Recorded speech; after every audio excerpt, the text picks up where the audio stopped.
Act 3. Chapter 31.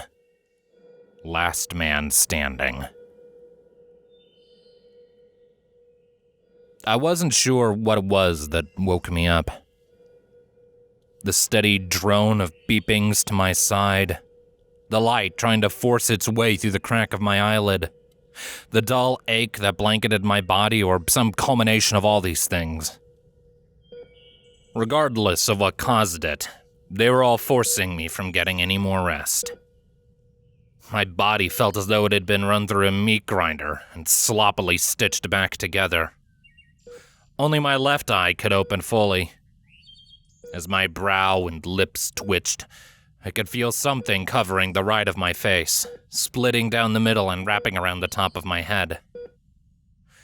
My neck was too stiff to move, leaving my left eye to dart around to try and make sense of where I was. But the room was just a large smudge of colors. Begrudgingly, I clamped my eyes shut and tried to bring my right hand to rub the grogginess out. But when I refused to move, panic seized control. My left hand shot up to wipe the blur out of my eye. As it moved, there was a searing pain from my forearm all the way to my collarbone. The skin was festering beneath some kind of tight wrapping, and something ached even deeper. After a few rubs and a couple of blinks, everything became clear. Studying my left arm, I found a thick layer of gauze bound tightly around my forearm, wrist to elbow. I let my arm fall. It had taken all my energy just to hold it up, and my body was demanding more rest. It thumped against my chest with the weight of a truck, and I hissed in a breath of pain and gently moved my hand to my side. A fresh wave of pain rolled out slowly, flowing up my legs, rippling through my chest with each deliberate breath, and drowning my mind in a deep static. What had happened to me? My gaze shifted to my right arm and found it suspended by a small hammock. A large cast encased most of it from elbow down, including my fist, holding it at a 90-degree angle. A couple experimental twitches told me my fingers were fine underneath, albeit hot, but there was a sharp pain somewhere in the middle of my arm that flared as they moved. A quick glance down revealed my bare feet were suspended in a similar way past the end of the bed. While my left leg appeared fine, bandages were wrapped heavily around my right leg, covering my calf from the heel of my foot to well past the knee. It was then that I realized that my clothes were missing and replaced by a short hospital gown. A few wires led through my collar, but I couldn't tell where they came from or where they stopped. I looked around the room I found myself in, hoping to find some answers. Balloons littered the ceiling, and ranks of cards saying "Get well soon" lined the nearby side table. Daylight poured in from the open window, along with a frigid breeze. A nearby bird sang a relaxing melody. In one of the two chairs along the wall, a unicorn lay fast asleep, oblivious to my stirring. A faint smile pulled at my lips, agitating the skin beneath a bandage covering the right of my face. I sucked in a breath, hoping to call her, but I couldn't find my voice. All I could manage was an uncomfortable grunt. In her chair, Lyra stirred, and her golden, bloodshot eyes cracked open to find me. Hunter? She called groggily. I tried to lean forward, succeeding in only an inch before the pain in my body became unbearable. Lyra noticed my small twitch, though, and her eyes snapped open in surprise. Hunter! She stumbled out of her chair, a bright grin flashing through all of the movement. I opened my mouth to reply, but I was still trying to find my voice.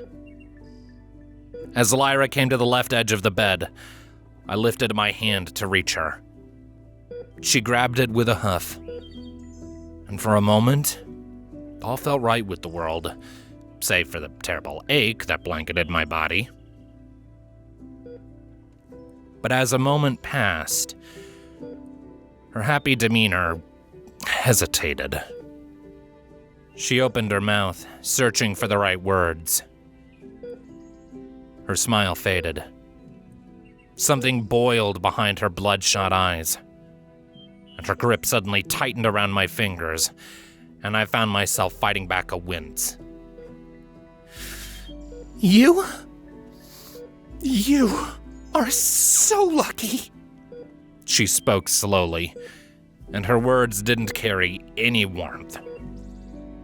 She shook her head incredulously, never taking her eyes off mine. You are so lucky you are already in the hospital, she suddenly shouted. Because if you weren't so close to death when we found you, I would have put you here myself.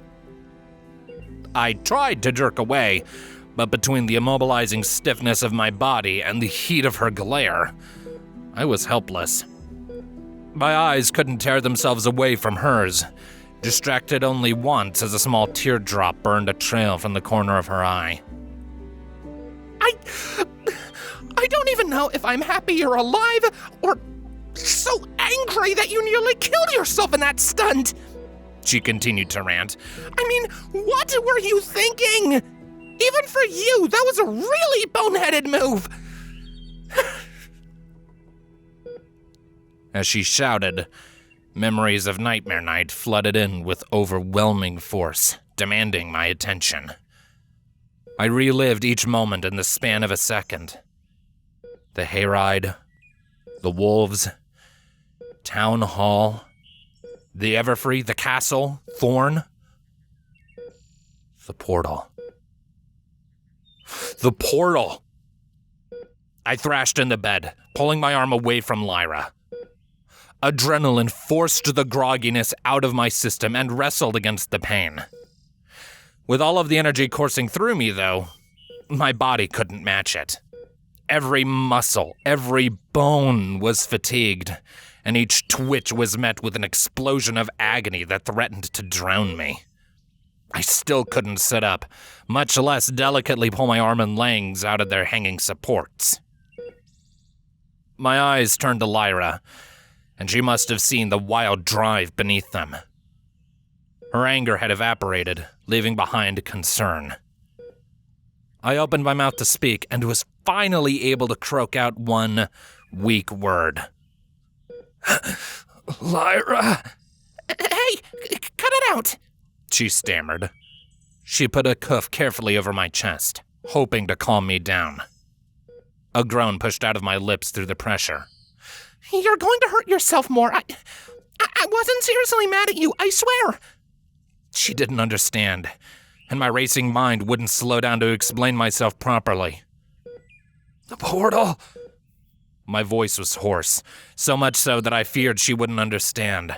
I found it. It was right in front of me. I tried to sit up again, but the muscles in my abdomen screamed and refused. Along my side, hidden by the gown, skin pulled and stretched. I fell back on the bed with a gasp after barely rising a few inches. My eyes shot to her desperately. You gotta help me out of here, I wheezed. I think Thorn was trying to do something with it. Lyra shook her head. There was an alarmed look in her eyes as she pushed down a little more firmly with her hoof. Hunter, you just need to rest, she tried to assure me. Don't worry about any of... I can't not worry about it, Lyra. I saw my only way home. She reeled back as I finally found the voice to shout. A wet, heavy cough racked the inside of my chest, and she backed away further as though the space would help. With her hoof off my body, though, I continued my frantic efforts to get up. I was determined to leave, even if she wouldn't help me this time. Lyra began protesting, but my ears were deaf to it. I used my free hand to maneuver my right out of the sling. That hidden ache started to rile beneath the cast again, but my arm was finally freed. I was only faintly aware that Lyra had run to the newly opened door and was shouting into the hallway as I worked on my legs. My abdomen and shoulder were burning as I worked. The one steady drone of beeping had grown frantic to match my heart. By the time I managed to release my last foot from the hammock, a stampede of ponies burst through the door. My heart was seized by dread as unfamiliar faces swarmed the bed. Multiple hooves pressed my body back firmly into the bed as indistinct voices overlapped each other. The frantic drone of beeping pierced the air as my only uncovered eyes struggled to take in the strangers around me. Each twitch of my body was met with another hoof trying to press it still. Another hoof touched my chin, pulling my head to the left against stiff muscles. A nurse. A familiar one. Her mouth moved, but her words only added to the static ringing in my ear. Her cold blue eyes flickered once between me and the other ponies, then twice. The features of her white coat twisted to a scowl, and she shouted above the other voices. Every pony, calm down! The chaos quickly quelled, though the pressure of the hooves remained. Nurse Redheart turned back to me, and this time she spoke more softly, though the sternness remained. That means you too, Hunter. Behind her was Lyra, who stared at me with terrified eyes. My breathing steadied, and I took the advantage of the pause to scan the room. My assailants weren't the brutes I had originally thought them to be.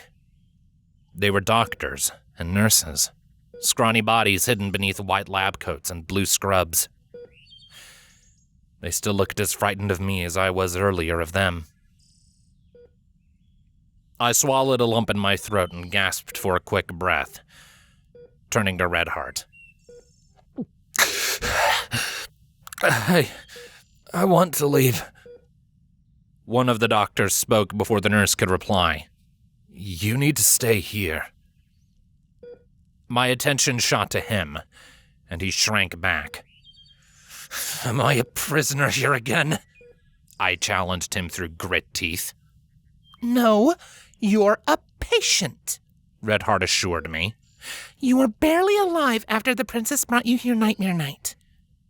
We weren't sure if you were going to pull through when you didn't wake up the first day. It was a miracle you managed to survive it all.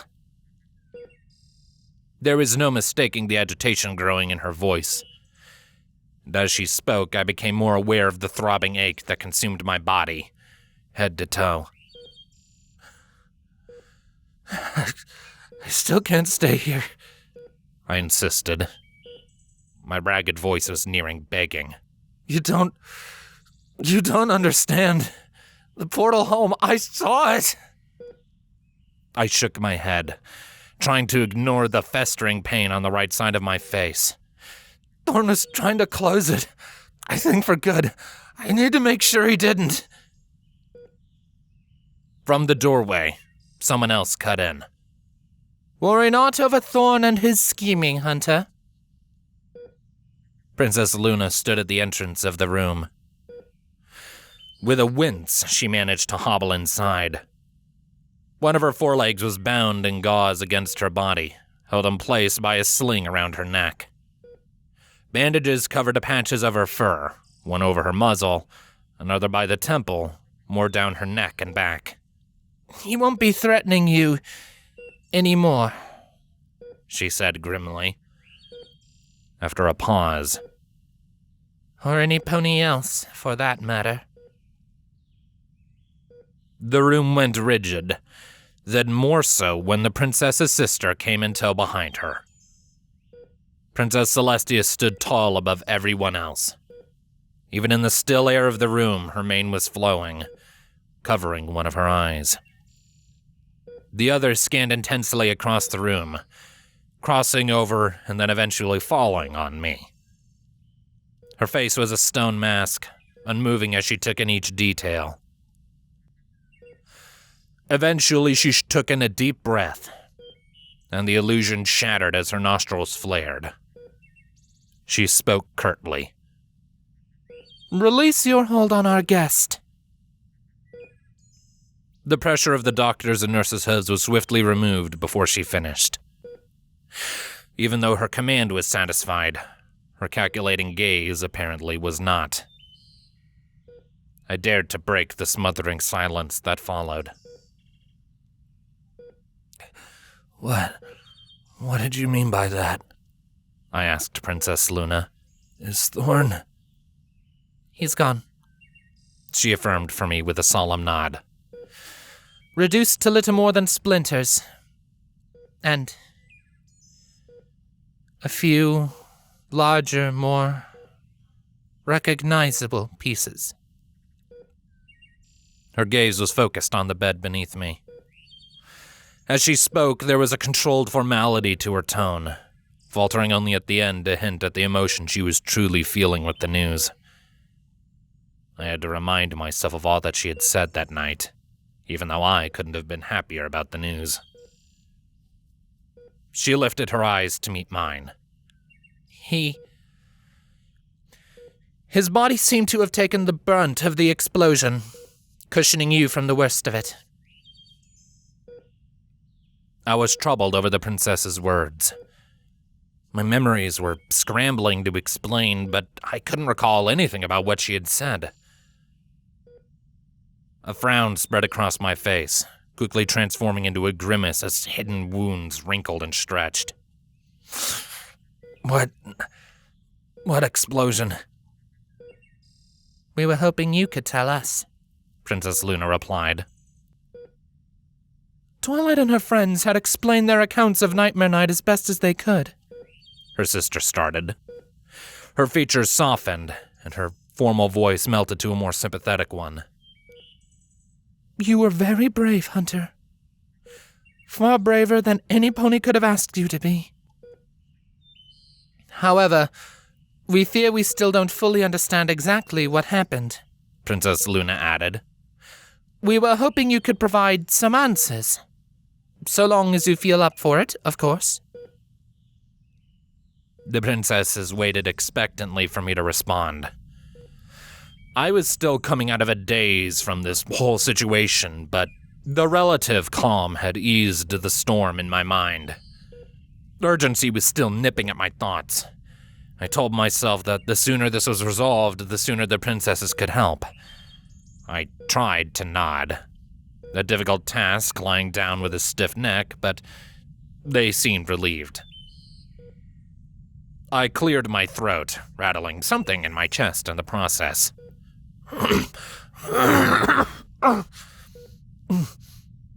What exactly do you need to know? The princesses glanced at each other, and after a reassuring nod from her sister, Luna spoke. When I found you, you were... The words seemed difficult for her to speak. She cleared her throat and resumed with that rehearsed formality.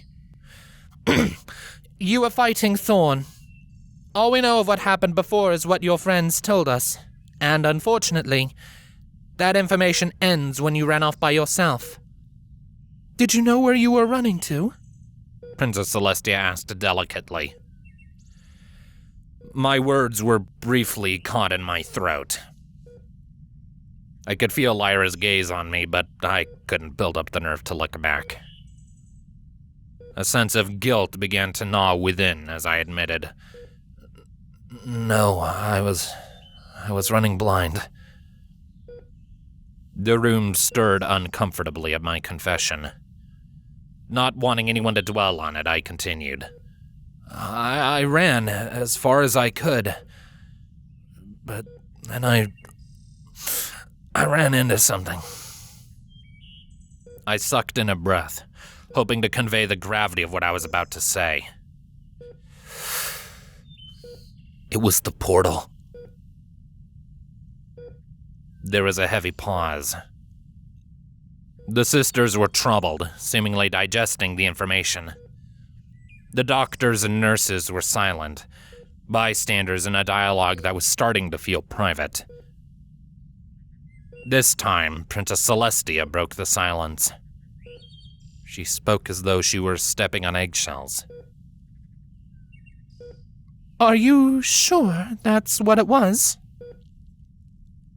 I tried to nod again, only to grimace from a pain forming in my neck. I didn't believe it at first either, I explained. Couldn't even see it until I ran into it. It's like it was camouflaged or cloaked by a spell or something, but I found it. My excitement came accompanied by a new wave of soreness. The sisters didn't share my emotions, though. I wondered if they still had doubts in their minds. It was where you found me, I continued, this time directed to Princess Luna. Those lights I was fighting Thorn in front of. That was it.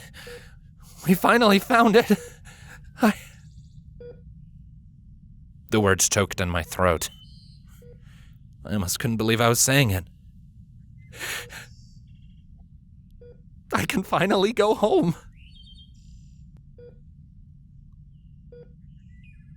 No one would look me in the eye. Even as I finally turned to Lyra, she looked to her hooves, but not before I could catch the discomfort painted over her face. Others in the room had similar faces, pursed lips, wrinkled brows over troubled eyes. Hunter, I don't know how to tell you this, Princess Celestia confessed, just barely above a whisper. She finally met my eyes. I was anxious for an answer to everyone's actions. Her lips moved. Her voice spoke. But the words, they didn't make any sense. Though I was already lying down, I felt as though I had been dropped.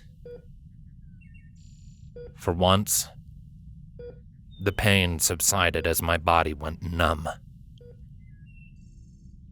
My mouth moved, opened and closed as I tried to process what she had said. It played over and over in my mind, leaving no room for any other thoughts.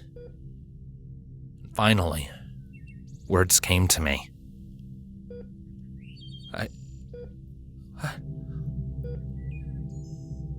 What do you mean it's gone? The princess's regal mask had now fully melted away, and all that was left was another pony with sympathetic eyes. Hunter. As she paused, I found myself hoping for a mistake, hoping for some sliver of a chance that it wasn't fully true. But what she said only made it hurt worse. I'm so sorry. The world was spinning. So much so that I feared I'd be flung out of the bed. My head fell back against the pillow, and my swirling mind was struggling to make sense of anything in the room. It couldn't be true. It couldn't be true. Wait. I struggled to prop myself up with my good elbow as the words stammered from my lips. The distance from the princesses seemed to stretch into a mile. It was invisible, remember? Maybe you just couldn't find it again because of that. Maybe that's why I... Princess Luna spoke softly as my voice trailed. We thought of that too, Hunter. We checked the entire clearing and even beyond into the woods in case it could have moved, but it just wasn't there. It couldn't be true. The cadence of the heart monitor wouldn't relent for me to think. There had to be something we were missing. If only my mouth would stop trembling. What if I need to be there? I tried to reason. The nausea was overwhelming. I mean, Spellbreaker, right? That's what Thorn said. I broke the cages, so maybe if Hunter, you don't understand. Princess Celestia said sadly. I was there myself. It was clear that there was powerful magic there once before. But even if it was hidden, we would have been able to sense some trace of it. We searched everywhere, but it doesn't exist anymore. Then check again! The room jumped at my outburst, though I could barely tell. My vision was shaking with the rest of my body. That damned heart monitor was interrupting my thoughts. It couldn't be true. They had to have missed something. Why weren't they saying anything? It isn't gone, I said, trying to will it as fact. But my quivering voice did little to convince even me. It can't be. Something touched my free arm, tugging as I didn't respond. But I couldn't tear my eyes away from the princesses. Their silence was deafening. So much so that I could no longer think. My mind could only latch onto the mantra that repeated endlessly. It can't be true. It can't be true. It can't be true. Vertigo overcame me. I was numbly aware that I had collapsed back into the thin pillow. My vision of the white tiles overhead started to blur, and a dark thought squirmed once it found the room. They weren't lying to me. What would be the point? I sucked in an unsteady breath, feeling as though I'd been punched in the gut. My mind struggled to understand the implications. I would never see my home again.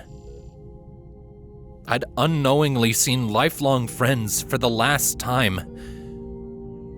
My family would never even know what had happened to me.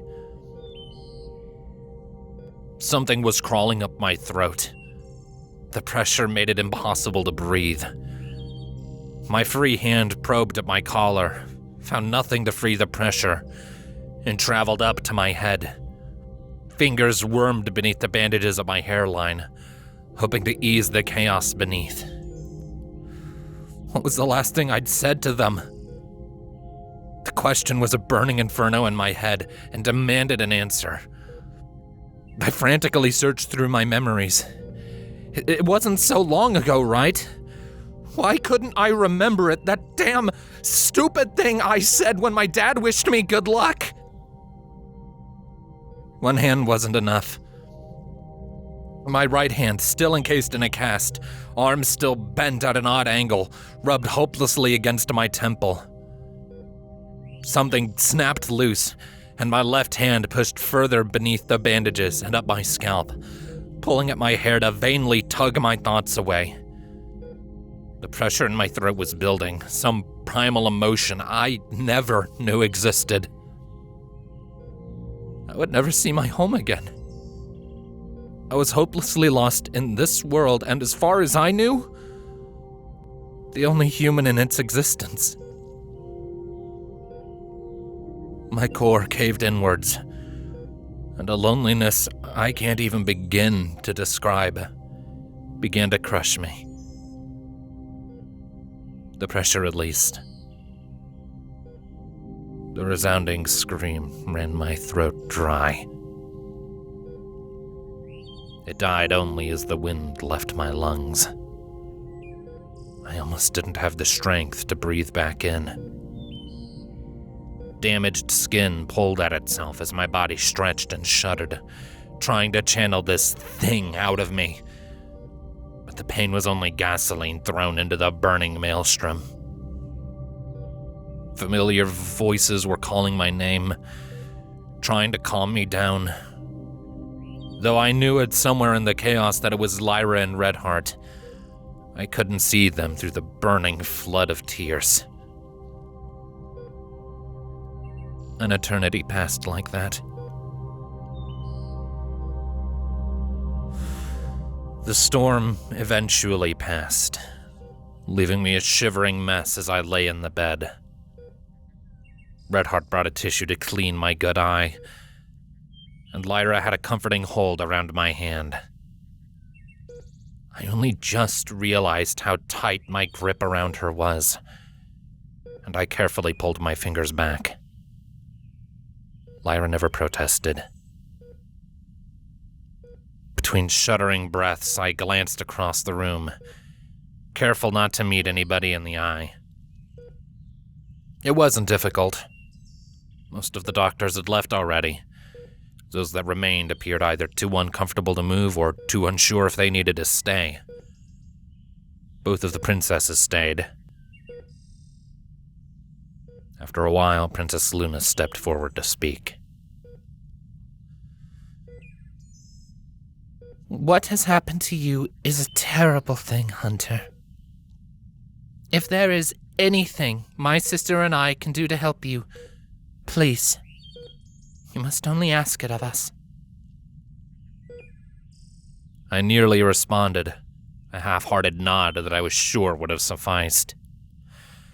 After a while, they would have left, followed by the doctors, followed eventually by Lyra, and I would have been left to sit in my misery.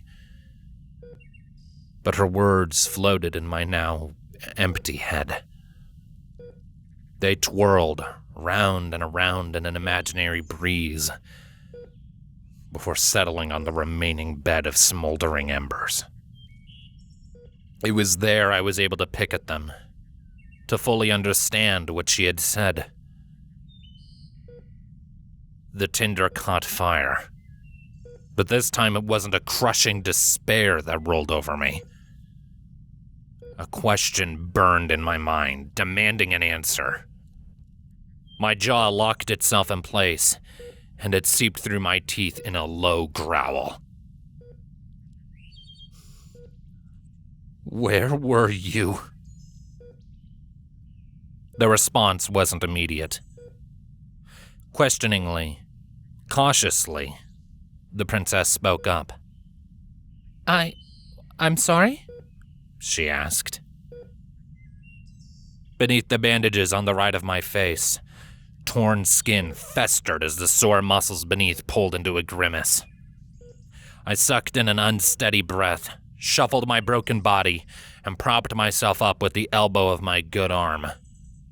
It took all my strength, but now I was able to look her in the eyes, to see the confusion in them, the attempt at innocence. I breathed in again, trying to ignore the pain, and asked again. Where in the hell were you? I demanded. The tension in the room snapped with audible gasps. Luna looked at me with wide eyes, as though she couldn't process what I had said. And with my heart beating a war cadence in my ears, I was more than happy to elaborate. You told me you had a plan, I accused. You said you had a way to deal with Thorn and keep everyone safe.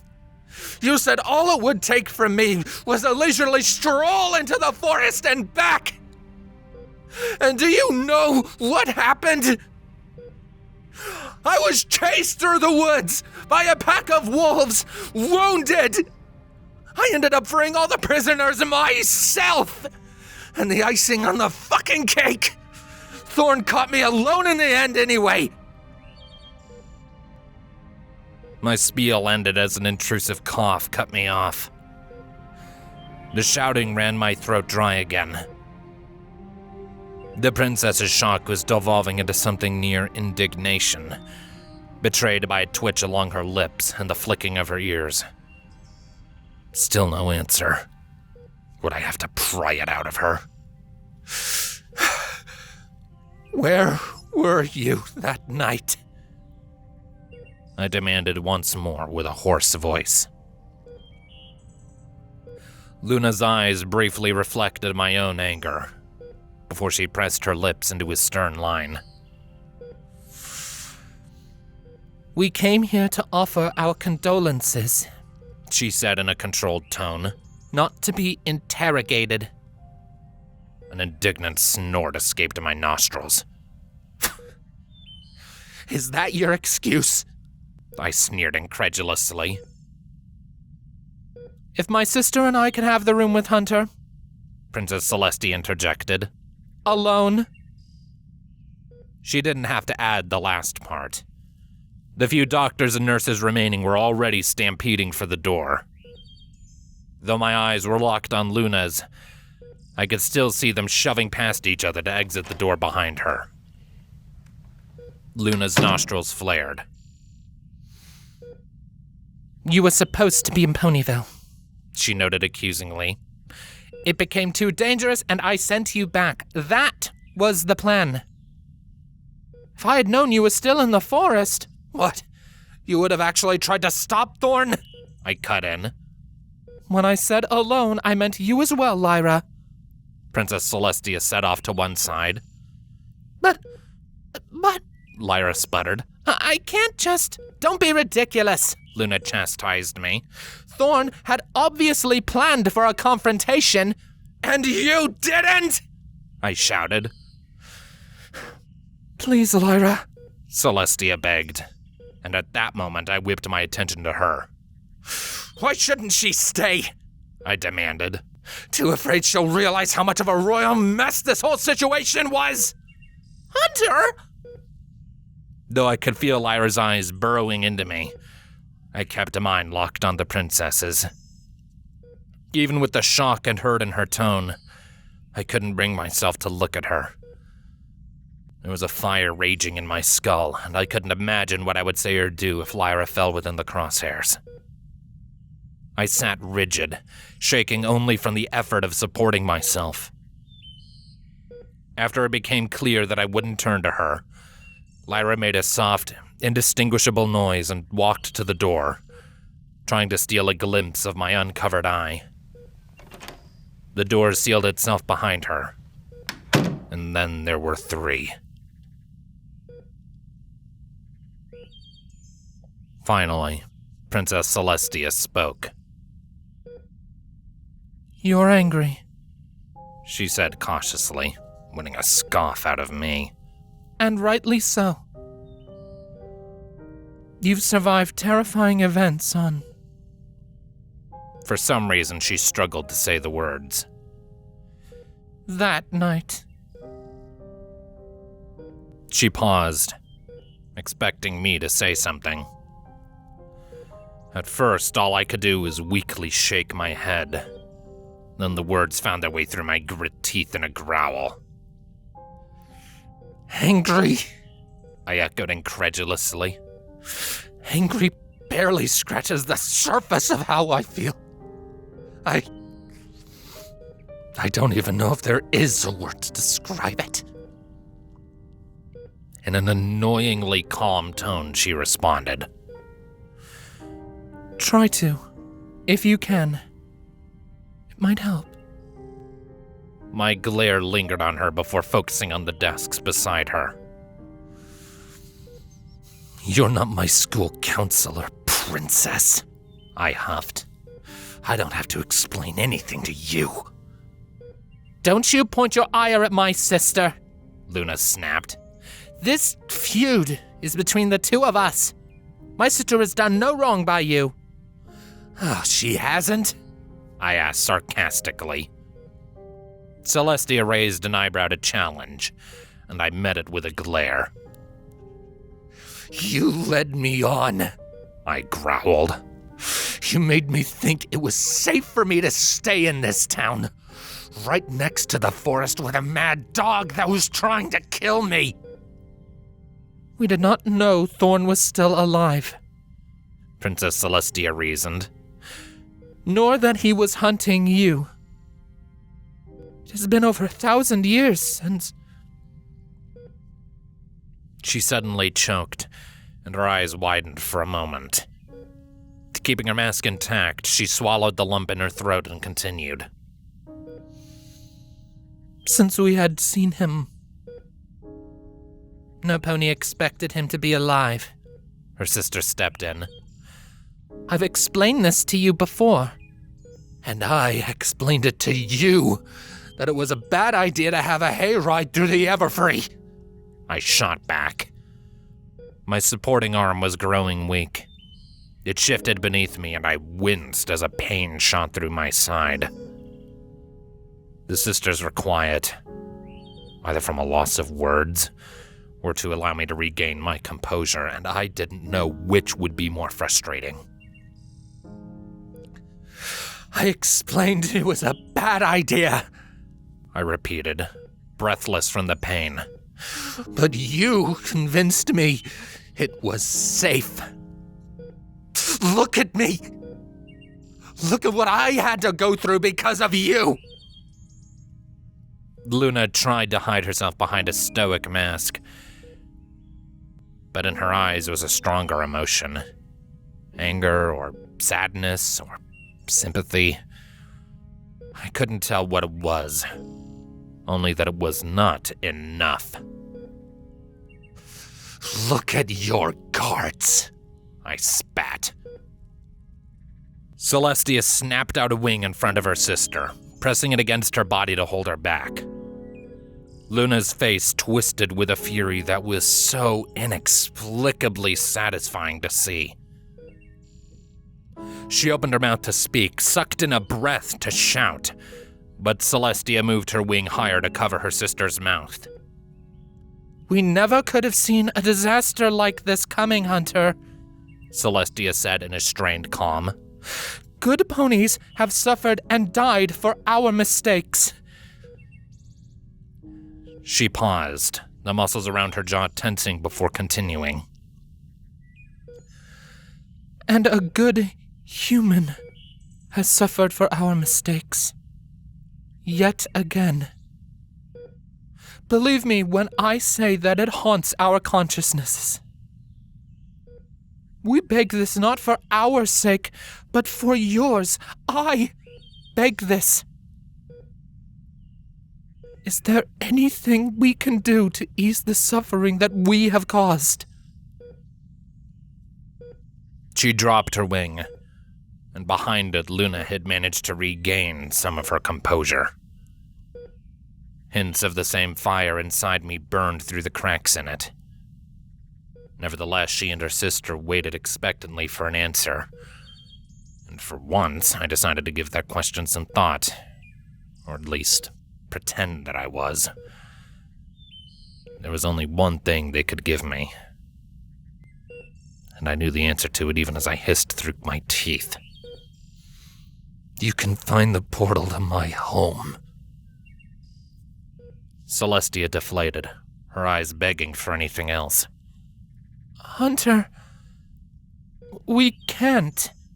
It doesn't exist. You said. I cut her off with a growl.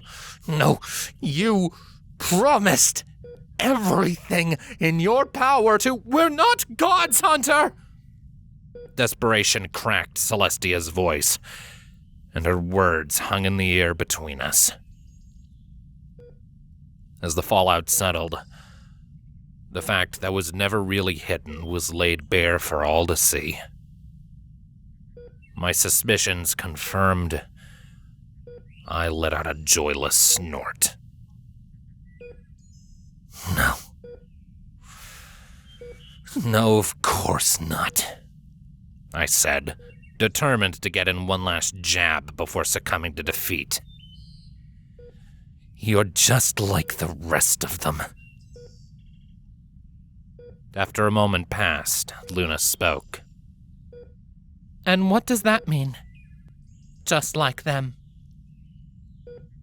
It wasn't accusing. There was no malice in her words. Maybe that's why it was so hard to find an answer. The last of my fire sputtered out. and I let myself fall back onto the bed in a defeated heap. A soft groan escaped me as my body protested the collapse, and after a minute of thinking, I finally had a legitimate answer. "You're helpless," I said flatly, "just like every other pony in this town." A bitter irony came to me as I spoke, invading my heart like a knife.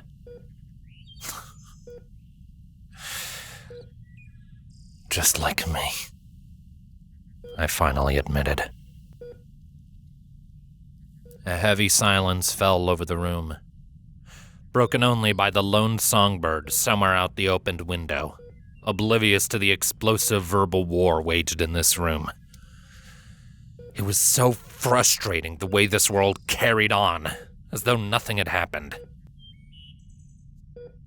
My eyes were glued to the tile ceiling, stinging too much to comfortably close. My mind was overrun by an all-consuming static, too full of noise to rest.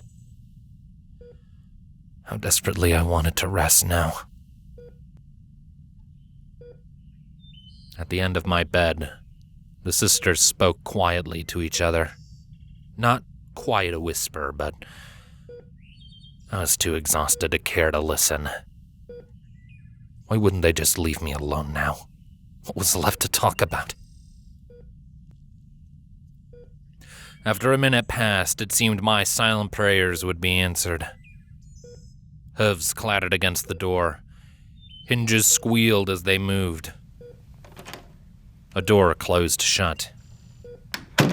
A sigh escaped me, only to be sucked back in as another set of hooves stepped closer. Celestia appeared above me, stopping next to my bed. Her eyes were trained forward, out past the window behind me. She took in a deep breath through her nose, holding her solemn head high, as though to appraise the view. As she slowly exhaled, her body sagged, all of its tension escaping with her breath.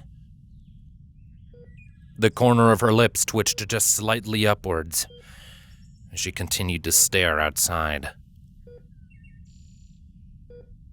What a rare chance to hear this song so late in the year, she explained distantly. Most birds would have migrated by now. I was pleasantly surprised to hear it when my sister and I arrived. I thought it was a beautiful omen. Her lips pressed into a tight line, and she shook her head. Across her horn, magical sparkles of light flickered. I heard the window slide shut, and the bird song was cut off. I've only just realized it's singing to itself, she said sadly. No other birds return its song. The rest of its flock must have left without it, yet still it calls, hopeful. If it was an attempt at a conversation, I didn't return it. What was the point of speaking about birds and migration? When the silence dragged, Celestia sighed. Her crown levitated off of her head and began to descend, turning to face her. Her eyes trailed after it until it gently clattered on the bedside table, returning to look out the window. Even with it fully shut, her mane billowed as if in a strong, steady breeze, more so now, unburdened by the weight of the crown. What a terrible tragedy to endure, she said solemnly. To lose one's family, to lose one's home. Worse still to know that it's still out there, somewhere. She briefly flashed a grimace at something outside, before recomposing herself, still refusing to look at me. There are few who can understand the pain you're going through, Hunter. She paused, taking in a calming breath. Even fewer who actually know it. My sister and I were fortunate in some twisted sense of the word. We at least had each other. But you? Finally, she looked down at me, her magenta eyes carrying more pity than her words. I wish I could tell you that it doesn't get worse. This pain you feel, this loss. If I could spare you from it, at all, believe me, I would. I would not wish this grief upon even my most hated of enemies. And you, Hunter? You are among the most undeserving of all to suffer it. You have been patient. So patient. And for this to be your reward. Her voice trailed off, and she tore her eyes away from me. I could feel a tension pulling at my jaw, around my fist. The seconds stretched into eternity, until finally she spoke. There is no amount of riches in the world that can compensate for what has been stolen from you, she said solemnly, still turned away. No punishment severe enough for you to find justice in this. All that is left for you now is to grieve. And when you're done, the pain will linger. After a shake of her head, she finally turned back. The lids around her eyes were wet, but she spoke calmly, tiredly, to ignore it. So I ask you again, one last time. Is there anything I can do to grant you even a moment of respite? I searched her tear-stained eyes for the kernel of deception I knew in my heart was there. So much had gone wrong. Every plan made and hope dreamt. And trusting the princesses seemed to be at the root of it all. But there was a sincerity in her voice that my gut told me couldn't be faked. And the sorrow in her eyes left no room for anything else. You're being serious, aren't you? I thought out loud. Celestia gave me a short nod, keeping her eyes trained on me. I hesitated, weighing my options, and took in a deep breath. Anything you can do? I ventured, and her nod was slightly more enthusiastic this time, a faint smile showing on her face. My lips trembled and peeled back, exposing what I knew to be a wicked half-grimace. Then get out, I growled through my teeth. There's nothing else you can do. And after all this, I'm starting to think there never was. My eye pulled away from hers, staring once more at the ceiling. Tiredly, I added, I just want to be left alone now. I could feel her staring at me, but she didn't say a word. She lingered for a brief moment, and in my peripheral vision I saw her nod. Something floated to the top of her head, and she turned to leave. The clatter of her hooves echoed in the small room, pausing before the door opened. I'm sure it's the last you wish to hear, she said solemnly. But if you would listen to an old mare's advice, one last time. There was an expectant pause. I didn't respond, but she continued nonetheless. It will be easy for you to choose solitude. This breed of misery feeds on it. But try not to give in to it. Your friends will come to comfort you, Or at least try their best. Don't push them away, lest your wishes and fears both become realized, and you truly will be alone. The hinges of the door squealed as it opened and closed. I counted the seconds as they passed, wanting to be certain that there were no other surprises. A pent-up breath eventually pushed itself out of me. I finally had the room to myself. I laid in the bed, wounds and thoughts festering. Nothing in this waking nightmare felt real, save for one unavoidable fact. I was never going home.